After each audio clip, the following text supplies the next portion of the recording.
In the Back of the Book segment tonight, cracking down on illegal immigration. Immigration officials in Phoenix are under fire after following through with the 2013 deportation order against an illegal immigrant convicted of felony criminal impersonation. The woman's deportation leading to fierce protests among immigration activists. They claim immigration officials are now targeting individuals who pose no violent threat. Today, Homeland Security Secretary John Kelly defended the deportation. Are the right people being deported? They were picked up. They were subject to removal. There are court orders against about removing these people. And again, some of them have fought removal for years and years and years. So when their luck ran out, so to speak, and an immigration judge said, this person, male or female, whatever, needs to be removed, and they go remove them, the argument that they've been here for so many years, I think, is not a strong argument. Joining us now with reaction from Washington Examiner columnist Kristen Soltis Anderson, and with us in studio, attorney and author Danielle McLaughlin. All right, Kristen, let's start with you. Your thoughts on this removal? Look, they broke the law. They need to go, right? And Donald Trump always said that if he became president, this was what he was going to do. He was going to prioritize deportation of criminals first.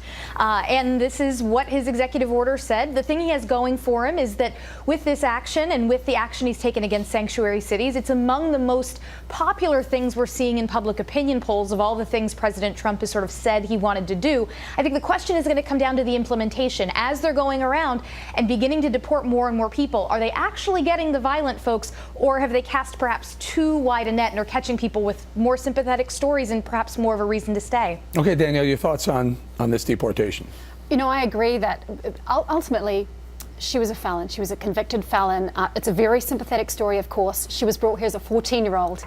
So I'm not sure that she makes the best case if you're concerned about making pragmatic solutions to immigration. If you're really with Trump and you want to really want to take a hard line, she's a great case because it really shows that he's willing to deport pretty much anybody. All right, let me read this Politico headline. It says, this past weekend, ICE engaged in concerted nationwide enforcement operations to take into custody and return adults who entered this country illegally and with children.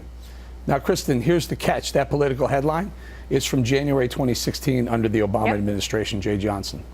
You're absolutely right. And Obama got a little bit of flack from the left. Some folks called him deporter-in-chief, but certainly you did not see the level of outrage that you're likely to see here when it comes to President Trump, that now folks on the left for whom they may not have been so eager to criticize President Obama, now that President Trump is sort of taking this policy and dialing it up to 11, actually putting some teeth behind it, you're going to see a lot more people turning out in the streets to protest and it. Danielle, so we pointed out that this is not new under President Trump. President Obama actually started. In fact, this person was caught in 2013. No, and absolutely. There were ICE raids back in Massachusetts early in Obama's administration, and he's deported about 3 million people. So he has done a lot of work at the border, particularly.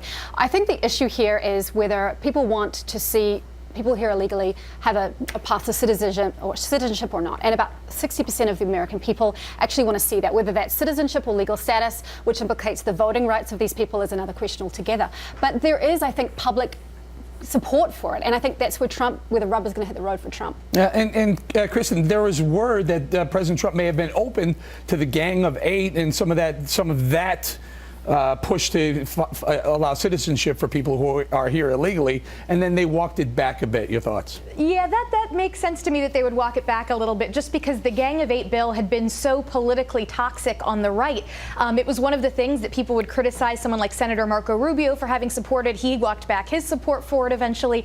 But right now, if you're the president of the United States, your job is to execute the laws that you've got in front of you. And right now, unfortunately, because there is no comprehensive immigration reform, you've got a lot of folks that you can make a really compelling case that they deserve to be able to stay, but there's no legal path for them to be able to do so. So if you're president, your hands are kind of tied. Your job is to execute the laws as they are on the books. It's up to Congress to decide what they want to do legislatively about fixing that issue. And one of the other things is that candidate Trump promised as President Trump he was going to do exactly this, Danielle. No, he did, and his electorate wants to see those promises being implemented. But what we're still seeing, I would give another example, is the wall. 60% of Americans are against that now that they think that they're going to have to pay for it with tax dollars. So campaigning is one thing, governing is another. Let's see what happens. I can't take the wall back now. I mean, he promised the wall. He did promise the wall, but if it becomes politically toxic, he's going to have to make a decision. All right. Kristen, Danielle, we're going to say thank you very much. Thank you.